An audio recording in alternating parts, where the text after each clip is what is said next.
Assalamualaikum warahmatullahi wabarakatuh. Salam kebajikan, salam sejahtera, Om Swastiastu, Namo Buddhaya, Wede Dongtian. Salam Nusantara, Rahayu, Rahayu, Rahayu. Kali ini kita akan membahas terkait tentang makam palsu.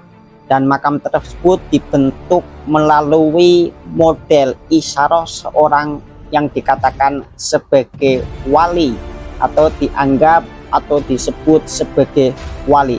Entah dari sisi mananya mereka itu menganggap sebagai seorang wali, apakah karena memang bisa merongsen ataupun hal yang lain. Mari kita bahas terkait tentang pembuatan situs makam melalui metode klinik atau mimpi. Hal ini pada tanggal 15 Maret 2017 Koran Nasional Jawa Pos memuat berita peresmian tempat ziarah seorang wali baru di Desa Jagalan, Kaliwungu, Kendal, Jawa Tengah. Di tempat itu ditemukan kuburan kuno yang diidentifikasi sebagai makam Habib Ahmad bin Aqil Al-Munawar, seorang wali penyebar Islam yang sebelumnya tidak dikenal bahkan oleh masyarakat Jagalan itu sendiri. Jadi makam ini belum pernah diketahui sedikit pun oleh masyarakat itu sendiri. Sosok ini diyakini sebagai guru dari ulama besar Muhammad Sholeh bin Umar As-Samarani, atau terkenal dengan nama Kiai Sholeh Darat Semarang, seorang kiai yang sangat luar biasa. Kiai Sholeh yang lahir pada tahun 1830 Masehi dan wafat pada tahun 1903 Masehi adalah guru dari dua ulama besar, pendiri Nahdlatul Ulama Kiai Haji Hasyim Asy'ari dan pendiri Muhammadiyah yaitu Kiai Haji Ahmad Dahlan. Uniknya, penemuan penting yang menambah khazanah kesejarahan perkembangan Islam di Indonesia ini bukan hasil penyelidikan sejarawan atau antropolog dari perguruan tinggi. Penemuannya adalah Habib Muhammad Lutfi bin Yahya dari Pekalongan. Pastinya teman-teman gak asing lah, yang juga ketua Jami'iyah Ahli Thariqat Al-Mutabarok An-Nadiyah pada zaman dulu. Kalau sekarang ini menjadi pendiri Jatman NO atau Jatma Aswaja. Aslinya bukan NO, cuma diembel-embeli dengan kata NO atau Jatma Aswaja, ya, untuk menyaingi daripada organisasi Jatman Nahdlatul Ulama. Bermula pada November 2016 silam, Habib Lutfi berziarah ke makam Kiai Haji Ahmad Badawi di Kaliwungu. Saat memasuki komplek pemakaman umum Jagalan menuju makam Kiai Haji Ahmad Badawi, tiba-tiba Habib Lutfi mendapatkan visi spiritual di salah satu makam tua. Usai berdoa cukup lama, Habib Lutfi bercerita bahwa itu adalah makam ulama besar, namanya Habib Ahmad bin Aqil Al-Munawar. Habib lalu memerintahkan masyarakat membangun kubah di atasnya dan melambagakan tradisi haul di tempat itu, atau mengadakan acara haul di tempat tersebut. Ini sudah menjadi agenda pasti dari klan Ba'alwi. Ketika memang membuat makam palsu, setelahnya dibuat haul atau penggeleman makam ulama Nusantara, antara haulnya itu biasanya diganti. Seperti itu teman-teman bisa cermati, amati di setiap daerah. Kisah ini terungkap dalam Studium General Pasca Sarjana UIN Sunan Kalijogo Yogyakarta sebagai rangkaian kegiatan orientasi studi mahasiswa baru tahun akademik 2018-2019 di Gedung Convention Hall kampus setempat. Kuliah umum ini disampaikan Ismail Fajri Al-Atas, sama-sama klan Ba'alwi, asisten profesor di Universitas New York, Amerika Serikat. Tema yang diangkat adalah mimpi wali atau wali mimpi, otoritas dan praksis sejarah Islam di Jawa. Topik ini menyedot perhatian luar biasa para peserta.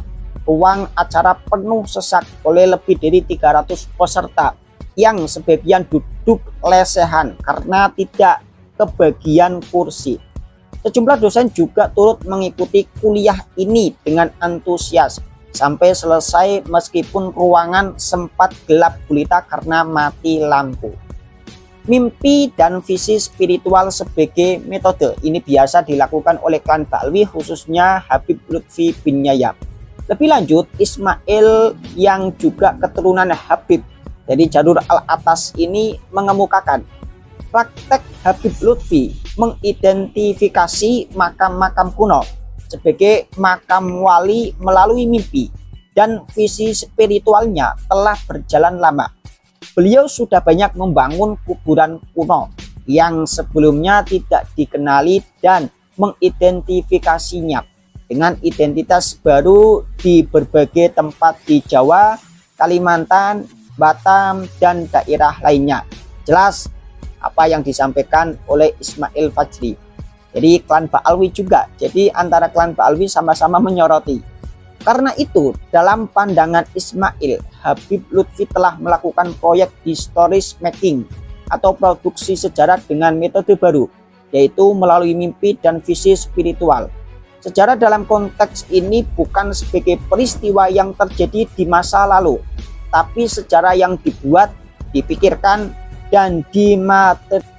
Dalam hal ini, mimpi atau visi spiritual menempati posisi sentral dalam proses identifikasi situs sejarah. Produksi sejarah melalui metode mimpi tentu berbeda dengan historiografi Islam mainstream yang bersumber pada isnad dan tradisi sejarah sekuler pasca pencerahan yang beroperasi pada metode empiris positivistik. Dalam kajian antropologi sejarah seperti dilakukan Amir Mittermeier, Carles Stewart, dan Annette Taneja, mimpi bukan sebagai proyeksi subjektif psikologis, tetapi sebagai pertemuan sosial etis. Mimpi adalah ruang dialog dan pertukaran kreatif. Bagi kaum sufi, mimpi diyakini sebagai situs dialog dan pembelajaran antara dua aktor yang hidup di ruang waktu dan tataran ontologis yang berbeda. Mimpi sebagai jembatan kepada alam imajinal di mana ruh dapat saling bertemu. Mimpi dipercaya sebagai jembatan yang membuka ihwal semesta yang tersembunyi. Sebagai seorang yang dianggap atau bahkan diyakini sebagai wali, Habib Lutfi dianggap memiliki akses pada dunia spiritual, sehingga dapat bertemu dengan aktor-aktor historis melalui mimpi. Sang wali yang meninggal dapat muncul dalam mimpi atau visi spiritual Habib Lutfi, sehingga memungkinkan ia bertanya tentang persoalan historis langsung dari aktornya.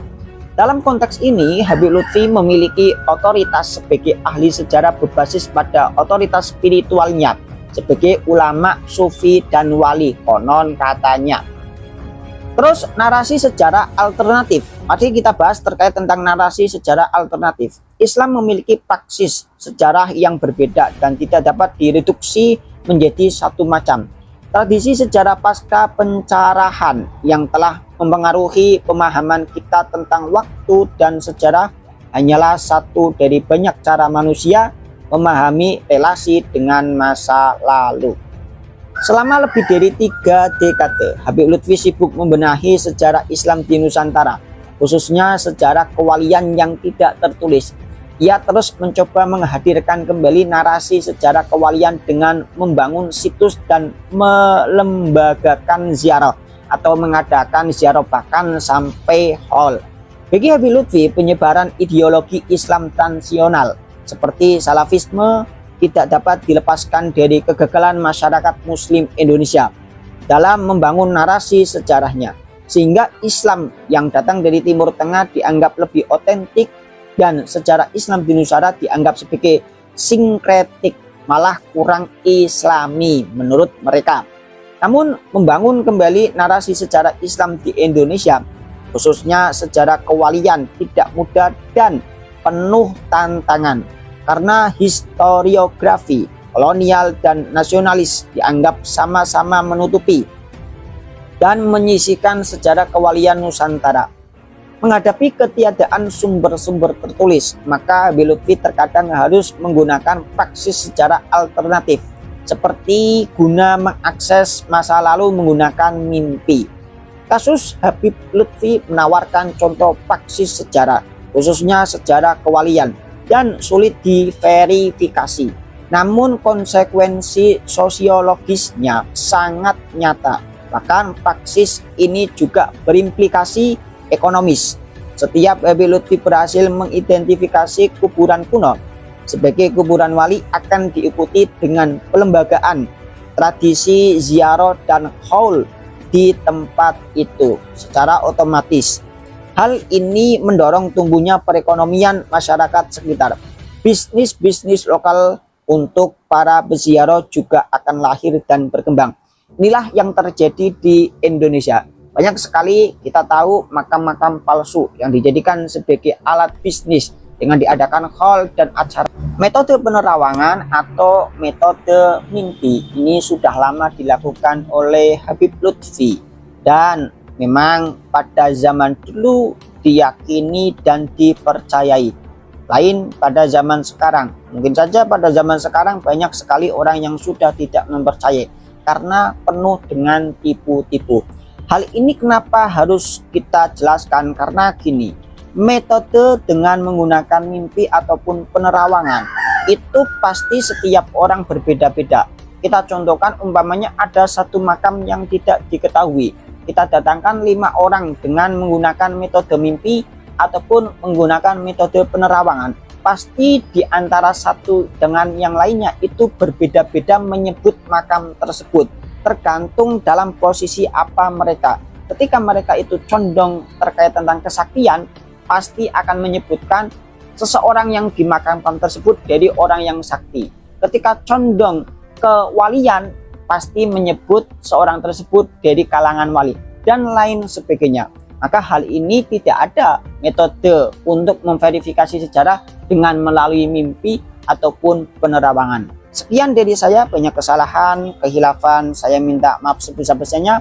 Monggo teman-teman, jikalau kurang bisa ditambahi, jikalau ada kesalahan bisa dibenarkan atau bisa dikoreksi. Akhirul kalam, assalamualaikum warahmatullahi wabarakatuh.